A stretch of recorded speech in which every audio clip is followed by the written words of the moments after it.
వందే మాతరం. వందే మాతరం.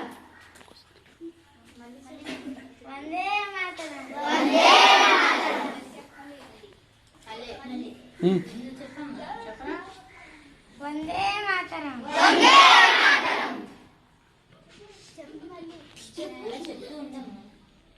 వందే. First ఇచ్చే ప్రజలు ఉన్నారు. మంచి సంస్కృతి సాంప్రదాయాలు మన దేశంలో ఉన్నాయి. అయితే మన దేశంలో ఉన్న గొప్పతనం ఏంటంటే, గొప్పతనాన్ని అలుసుగా తీసుకుని ఏంటంటే, ఎవరైనా వస్తే ఆదరించే గుణం మనకుంది. మన దేశానికి ఎవరైనా వస్తే ఆదరించే గుణం మనందరికి మన రక్తంలో ఉందన్నమాట. సో అలా వ్యాపారం చేసుకుంటామని వచ్చారు ఈస్ట్ ఇండియా కంపెనీ వాళ్ళు. వచ్చిన వాళ్ళకి వ్యాపారం కోసం కొంచెం సాయం చేసింది. మన అప్పట్లో రాజుల కాలం ఉండేదన్నమాట.